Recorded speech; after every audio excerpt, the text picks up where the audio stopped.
Lo que sigue es empezar a hablar sobre una segunda unidad temática que más o menos ya se contemplaba desde los primeros 4 videos.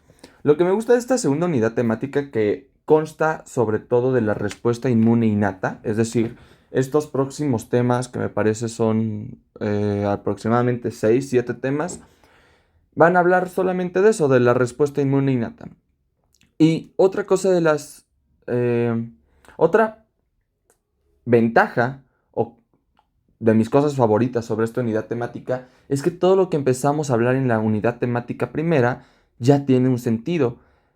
Es por eso que yo les decía, por favor traten de leer o de volver a estudiar por su cuenta una vez que ya se haya terminado la primera unidad temática. Y sí, van a ver que con esta unidad temática segunda o dos, los temas que tratemos aquí van a ser muy aclarecedores, por decirlo de alguna manera, en donde vamos a notar que en efecto, que todo lo que ya habíamos visto en la primera parte, pues tiene un sentido. Entonces, una vez que estamos hablando de la respuesta inmune innata, el primer tema del que vamos a hablar va a ser justamente este: barreras naturales. ¿Se acuerdan que ya habíamos mencionado en la primera clase, cuando hablábamos de generalidades del sistema inmune, sobre las barreras naturales y cómo eran propias del sistema inmune innato?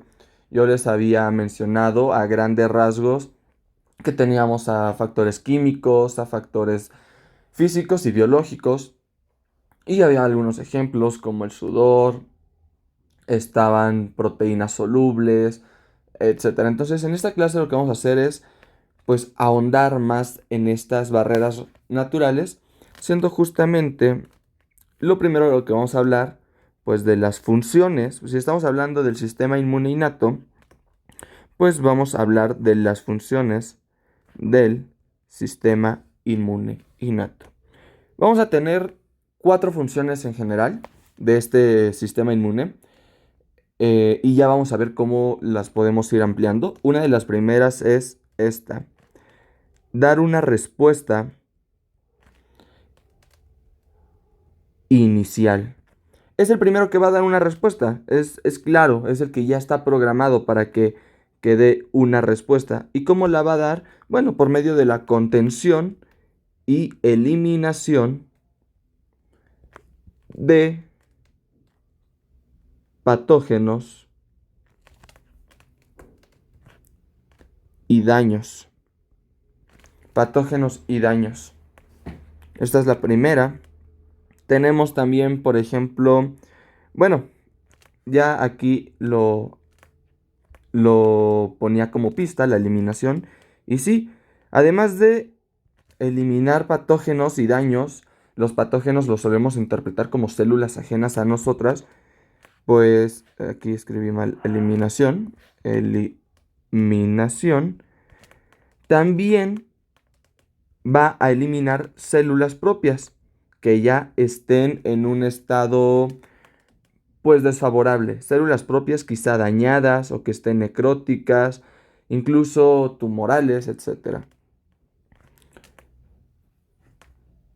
Va también a encargarse de iniciar la reparación tisular. Habíamos visto, por ejemplo, y lo vamos a ver también en unas cuantas clases más, que algunos macrófagos se denominaban M1 y otros M2. Los M1 son los encargados de eliminar los microorganismos, los M2 son los encargados de la reparación tisular. Y la última función es que va a estimular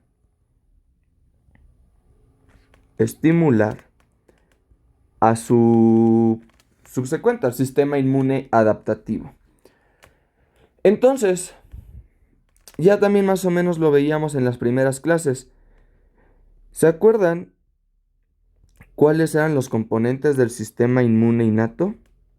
Eran 3, y yo más o menos lo había puesto así: las células, las moléculas, los órganos.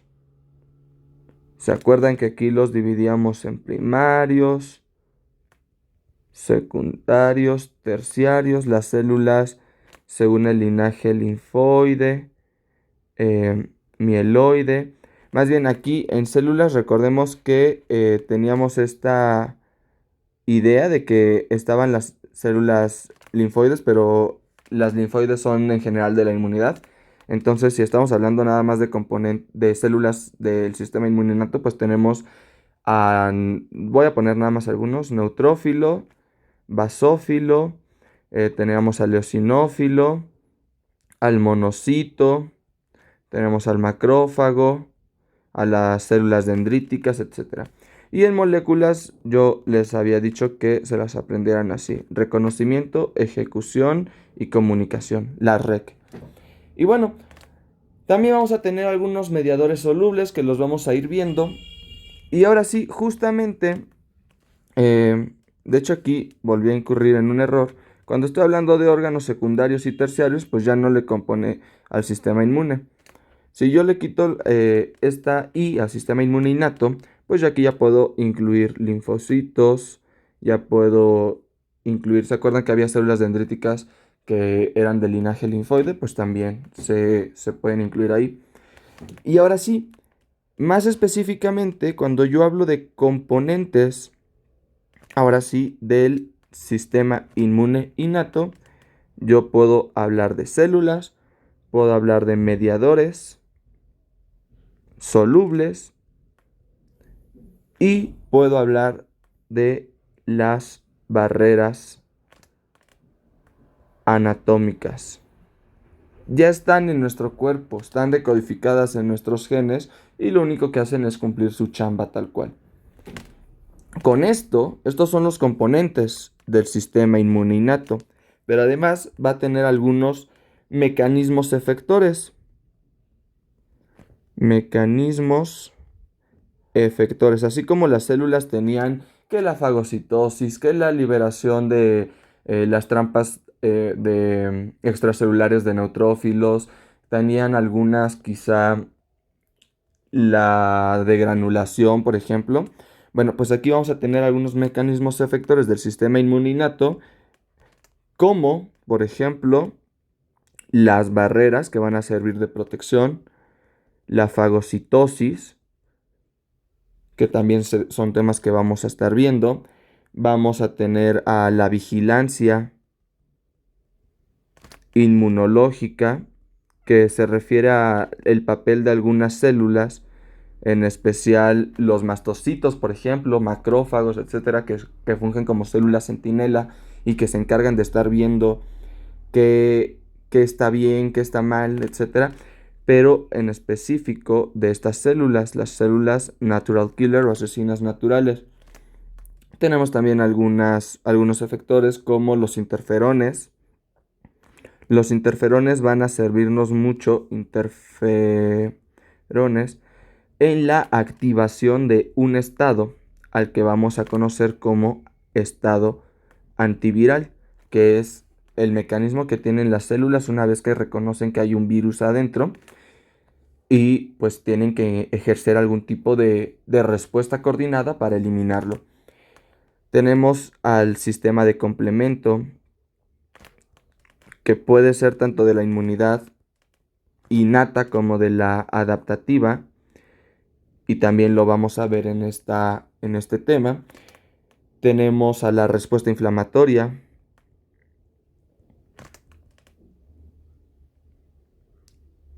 y tenemos a la fiebre. En general estos temas, barreras si lo vemos, esto si lo vemos, este lo vamos a tocar con la citotoxicidad, también lo vamos a ver, es el último tema del sistema inmune innato. El estado antiviral lo vemos, complemento, respuesta inflamatoria y fiebre. Todas estas respuestas las vamos a ver, todos estos mecanismos, para que se vayan dando una idea de todo lo que abarca este tema. Y si son unos mecanismos efectores, pues ya habíamos visto que para tener un efecto biológico necesitaban ser reconocidas de alguna manera. Y sí, estos mecanismos efectores dependen del sistema de reconocimiento. El sistema de reconocimiento es el siguiente tema que vamos a ver sobre cómo va a iniciar una respuesta inmune innata al organismo. Este sistema de reconocimiento puede alertar al sistema inmunadaptativo si el innato no puede lidiar con una respuesta. Entonces, vale, vamos a hablar ahora sí propiamente de las barreras. Yo les había dicho que íbamos a tener barreras de tipo mecánicas o también llamadas físicas, barreras de tipo químicas y barreras biológicas. Y van a estar localizadas, los voy a poner así, van a estar localizadas en distintas partes, como por ejemplo en la piel, en el tracto gastrointestinal, en donde se incluye obviamente a la mucosa gástrica, por ejemplo, en los pulmones y en otras mucosas como los ojos, la nariz, la mucosa oral. Que si se dan cuenta, tanto piel como el sistema o el sistema gastrointestinal o tubo gastrointestinal, pues se da como pulmones y las otras cavidades, se engloban todas estas en algo que eran las mucosas. Cuando vimos órganos linfoides secundarios, vimos los tejidos linfoides asociados a mucosas. Aquí no quiere decir, aquí sí hay MALT, es muy cierto, pero no quiere decir que nada más por ser mucosas los hay. En general son porque son las mucosas las que interaccionan con los primeros organismos y nos excluyen de una infección por parte de estos. Entonces, una de las barreras mecánicas por excelencia que va a abarcar tanto en piel como en la cavidad oral, nasal y óptica son las uniones celulares. Uniones entre las células. Así lo vamos a dejar. ¿Por qué? Pues es obvio que si las células que pongamos de ejemplo se encuentran así de juntas, se les presentase un microbio, estas serían una primera barrera y no permitirían que el microbio pasara. Pero ¿qué pasaría si tenemos células que están un poco menos conectadas una de otra, que tienen uniones quizá desmosómicas muy débiles en la piel?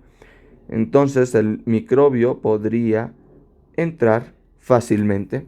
Y por eso se dice que las células, las uniones celulares, que son células que no necesariamente corresponden al sistema inmune, pero que cumplen una función para este, pues se les considera como el primer mecanismo de defensa mecánico o físico que puede haber aquí. En la piel vamos a encontrar algunos fluidos, como el sudor, por ejemplo, que me va a evitar que se introduzcan este tipo de patógenos, pero no solamente los fluidos, sino lo que contengan los fluidos, y para eso me voy a ir a la parte química. Por ejemplo, en la piel hay fluidos que contienen beta-defensinas, un pH específico y ácidos grasos liberados a través de las glándulas sebáceas. El sudor, que lo podría incluir acá, también tiene enzimas necesarias para que no entren los microorganismos, y el sudor, recuerden que es liberado por las glándulas sudoríparas. En el tracto gastrointestinal, por ejemplo, así como en los pulmones, voy a tener una propiedad común, que es el movimiento de moco. El moco nos va a permitir que las células tengan una resistencia, las células infecciosas tengan una resistencia y entren con mucho menos facilidad. Esto les permite a las células del sistema inmune innato actuar de manera rápida, como ya habíamos visto, y así eliminarla. Pero bueno, a veces puede fallar. En el tracto gastrointestinal conocemos, por ejemplo, que tiene a veces bajo pH, a veces un pH normal o un poco menos ácido realmente en duodeno. El bajo pH, por ejemplo, o un pH ácido que está en el estómago, pues sirve también como una defensa química. Tenemos distintas enzimas que no vale la pena recordar una a una, quizá a excepción de la alfa-defensina o las lectidinas. Tenemos células específicas ahí que me producen el bajo pH, pero pues no hablamos de las células independientemente, sino nada más de la propiedad. En los pulmones vamos a tener algo que se vio en embriología, que se ve en histología, y es el factor surfactante. También tenemos betas defensinas que nos protegen. El nombre es muy claro, defensinas, hasta parece eh, obvio porque defienden. Y en las cavidades como ojos, nariz, la cavidad oral, etcétera, pues en los mecanismos físicos, en los ojos, por ejemplo, tenemos pestañas, obviamente párpados, que son un mecanismo más anatómicos, párpados. En la nariz, por ejemplo, tenemos cilia, la cilia nasal. Obviamente en la nariz también habría moco, no lo considero aquí, pero lo habría en todo el tubo respiratorio, el tracto respiratorio. Tenemos a las lágrimas en las cavidades ópticas, oculares, y tenemos a la saliva, por ejemplo, en la boca. Entonces todas estas, sobre todo las que sean líquidos como lágrimas, salivas, el moco que les decía en la nariz, por sí solas no hacen nada. Necesitan de enzimas necesarias para que puedan actuar. Por ejemplo, tenemos enzimas, sobre todo en lágrimas y salivas, como la lisozima o las histatinas. Y si se dan cuenta, dejé un apartado porque en las barreras biológicas, en realidad yo no necesito abarcar una en cada cosa, sino que todas se unen para una sola barrera biológica, que es la microbiota. Todos los organismos que viven en nuestro ambiente y que se adaptan a nuestro organismo de tal manera que nos pueden también ayudar a combatir con ciertas enfermedades. Usualmente son bacterias, la microbiota usualmente se refiere a bacterias y las encontramos tanto en la piel como en el tracto gastrointestinal, en pulmones, en los ojos, en la nariz, cavidad oral, etcétera. Básicamente con esto se terminaría el tema de barreras, pero a mí no me gusta dejarlo así tan rápido. ¿Por qué? Porque realmente todavía tenemos una barrera química que es bien importante. Esta barrera química, o este ejemplo de barrera química, van a ser los péptidos antimicrobianos.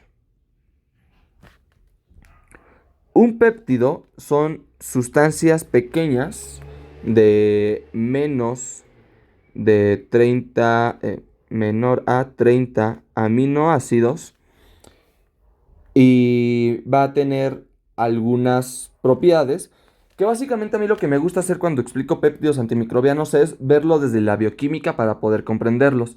Yo no soy tan bueno en bioquímica, pero sé de algunas generalidades, como por ejemplo que los péptidos antimicrobianos pues se van a comportar básicamente con estas dos cualidades. Uno, van a ser anfipáticos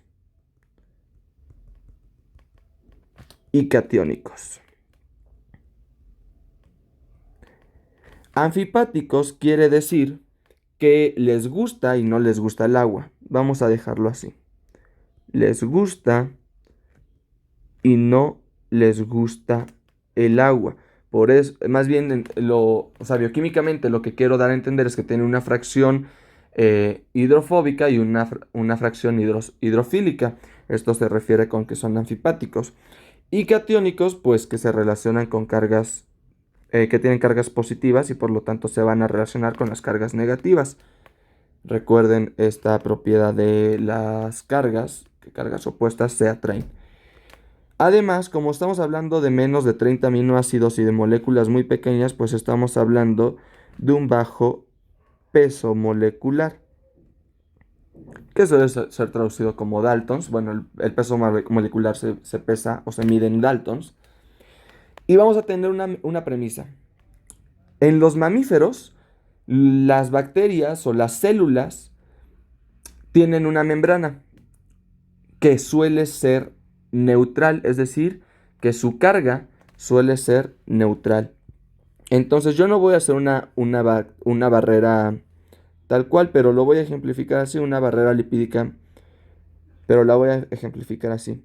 Ustedes saben que aquí estamos hablando de líquido extracelular y aquí de intracelular. Obviamente, si yo hago un zoom, estoy hablando de fosfolípidos en cada una de estas de la membrana y se extenderían a través de todas. Los voy a eliminar porque realmente no me interesan ahorita. Entonces, si en los mamíferos la carga suele ser neutral, es decir, no, es que no quiero poner negativo, vamos a ponerle así para diferenciarlo de positivo o negativo.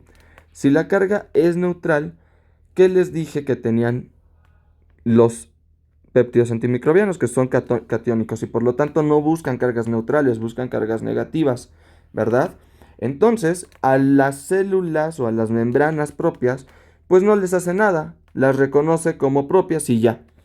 Sin embargo, en una célula que no es de mamífero, que sea por ejemplo de bacterias, las membranas de las bacterias suelen ser negativas. Y es aquí cuando el péptido antimicrobiano la reconoce. ¿Qué va a pasar? Que el péptido se une con mayor facilidad y más bien mejor que con facilidad, con mayor afinidad. Con mayor afinidad y por esto pueden empezar a efectuar un mecanismo químico en ellas. Cuando los péptidos se van a unir se unen a las membranas, yo les mencionaba también que son anfipáticos, entonces van a tener una región que es hidrosoluble hidrofóbica y otra que es hidrofílica. A la parte hidrofóbica no le gusta tocar el agua o la parte extracelular, recordemos que aquí hay mucho líquido, y entonces decide meterse. Es lo que podemos comprender. Como no les gusta el agua, este péptido va a entrar a la membrana de la bacteria por completo. Una vez que entra el péptido antimicrobiano, que yo creo que, un momento, para que sea un poco más fácil, lo voy a ejemplificar con esta cosita y lo vamos a poner como una bolita nada más. Este péptido antimicrobiano ya pudo entrar a la célula que reconoció como negativa. Al entrar a la membrana, el péptido comienza, al entrar, el péptido originalmente está extracelular y quiere ir entrando, pero ¿qué pasa? Obviamente no puede porque choca con la membrana externa. Aquí está chocando. Por lo tanto, el péptido tiene algunas propiedades para poder comenzar a partir un poco la membrana, de tal manera que puede comenzar a entrar el péptido. Y otra vez se topa con la membrana interna, pero ¿qué creen? Que tiene propiedades para poder abrir esta membrana y sigue pasando fácilmente. Voy a borrar, bueno, la dejo aquí. Cuando el péptido antimicrobiano entra, ¿qué pasa? La bacteria tiene un hueco enorme. Este hueco enorme permite, o este poro va a permitir que comience un proceso de desequilibrio. Y a este desequilibrio se le conoce como desequilibrios molar porque empiezan a entrar muchísimas moléculas al interior de la célula. Aquí entran y pierde la bacteria su homeostasis o su equilibrio interno. Y pues claro, con este caos, de hecho se le llama al desequilibrio osmolar, en este caso en donde se abre el poro y por el poro entran muchas moléculas, se les llama caos osmótico. Este caos osmótico va a provocar la muerte bacteriana. Ujú. Pero otra cosa que es bien importante y que no es que se me haya olvidado mencionar es que este caso o el mecanismo de acción de los péptidos antimicrobianos solamente puede funcionar con una bacteria o con un tipo de bacterias, aquellas que sean gram negativas. Les voy a explicar por qué. Vamos a tener, en microbiología supongo que ya se ve, ya lo vieron, vamos a tener bacterias gram positivas y bacterias gram negativas. Las gram positivas tienen péptido, perdón. Las gram positivas tienen peptidoglucano que protege, por así decirlo, que protege a la parte intracelular de la bacteria de estos péptidos antimicrobianos. Por ello, lo que van a hacer en los casos de... Voy a buscar una imagen de las bacterias gram negativas y positivas para que vean la diferencia en la estructura celular y sobre todo membranal, que es la que me interesa. Aquí está. El peptidoglucano, pues básicamente es un conjunto de carbohidratos. Los glucanos, recuerden que son carbohidratos. Y aquí le voy a tomar una captura para que les pueda explicar en la pizarra cómo es que esto ocurre. Ya está pegada. En el caso de las bacterias gram negativas, lo primero con lo que se puede enfrentar el péptido antimicrobiano, si se dan cuenta, es con la membrana externa. De tal manera que esta rápidamente la cortan, deja un espacio y hay peptidoglucano. El peptidoglucano les explicaba que es un carbohidrato. Entonces, una vez que entra el péptido antimicrobiano, llegan algunas enzimas que se encargan de cortar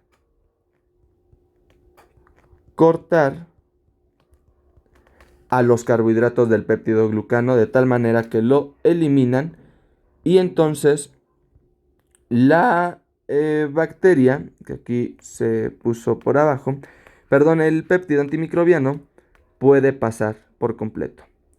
Ya que pasa por completo, hace su mecanismo de acción, crea el poro del que les hablaba y este poro es el que les comento que va a causar un desequilibrio osmótico o un caos osmótico. En el caso de las gram positivas, no puede actuar el péptido antimicrobiano en un inicio porque no puede o no tiene afinidad para cortar o la posibilidad de cortar a este peptidoglucano. Entonces lo primero que llegan son las enzimas que se encargan de cortar al peptidoglucano y así les fácil al péptido introducirse a la membrana citoplasmática o a la membrana interna. Llega y de la misma manera causa un caos osmótico que llega a la pérdida de la homeostasis de la bacteria gram positiva en este caso. Entonces, es lo que hay que saber sobre los péptidos antimicrobianos, que se me hace muy importante decir el mecanismo efector. Los péptidos antimicrobianos van a estar presentes, lo pongo nada más como nota, en los gránulos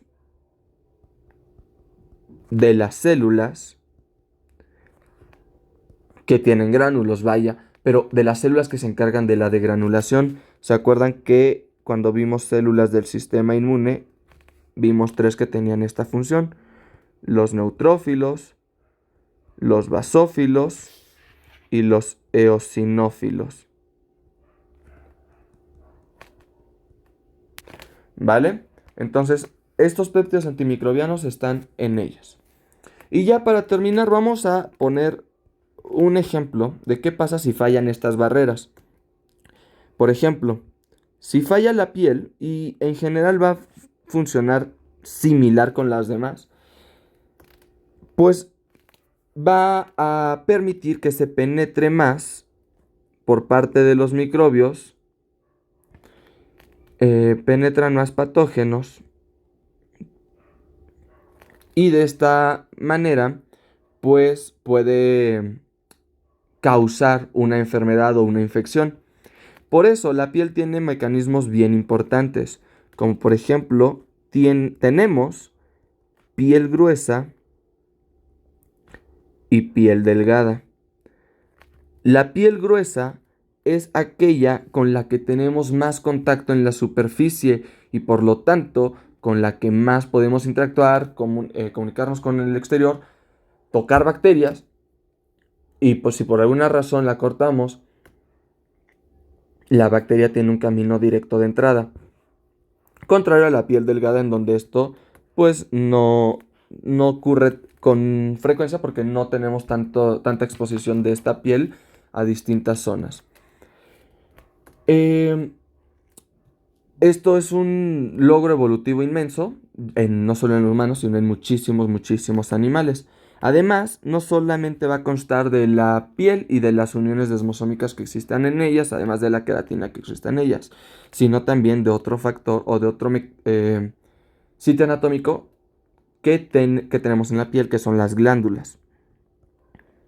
Si tenemos algún error en las glándulas o cercano a las glándulas, por ejemplo, yo les mencionaba que teníamos dos, las glándulas sudoríparas y las glándulas sebáceas. Las glándulas sebáceas nos permiten liberar grasas y adquirir un pH ácido que puede eliminar de primera instancia a muchas bacterias. Pero supongamos, al igual que las sudoríparas, supongamos que hay un mecanismo o algún error genético que no nos permite producir ni sudor ni sebo, que existen, existen ambas. Entonces, pues podemos tener una alta tasa o una alta probabilidad, mejor dicho, de infecciones por vía cutánea.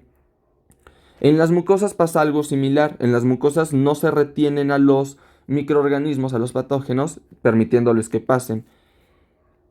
Y ya una última cosa que me faltó hablar ahorita que estaba hablando de las barreras es que cuando se suele hablar de las barreras, no solamente las dividimos como físicas o mecánicas, químicas y biológicas, sino que las podemos dividir como primarias, secundarias o terciarias. Por ejemplo, las barreras físicas, químicas y biológicas son barreras primarias y actúan inespecíficamente, porque ellas van a actuar con quien sea y ante el microorganismo que sea.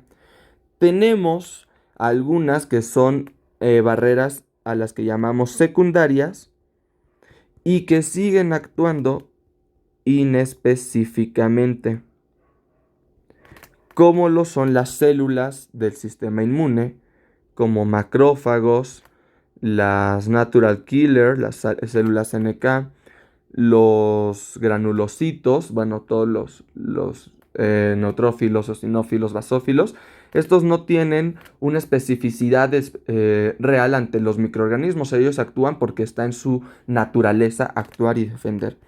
Y finalmente tenemos a las terciarias, que estas sí son específicas, y si estamos hablando de una especificidad alta, pues tenemos a los linfocitos T y los linfocitos B, que son pues las células que lideran al sistema inmune adaptativo. Dicho esto, pues creo que sería todo en cuanto a la clase de barreras, y en un momento grabo la siguiente, que va a ser, aquí lo pongo de una vez, el tema es reconocimiento en la respuesta inmune innata. Reconocimiento en la respuesta inmune innata. Vamos a contestar a la pregunta de cómo ve el sistema inmune innato. ¿A través de qué? ¿Quiénes son sus ojos? Porque necesitamos ver para empezar a actuar. Y vamos a ver quiénes son los que se encargan de reconocer a los patrones, o a los patrones, sí, a los patrones que están presentes en los patógenos y en el daño que puede inducir a un desequilibrio homeostático e inmunitario en nuestro cuerpo. Pero bueno, esto ya será cuestión del siguiente tema.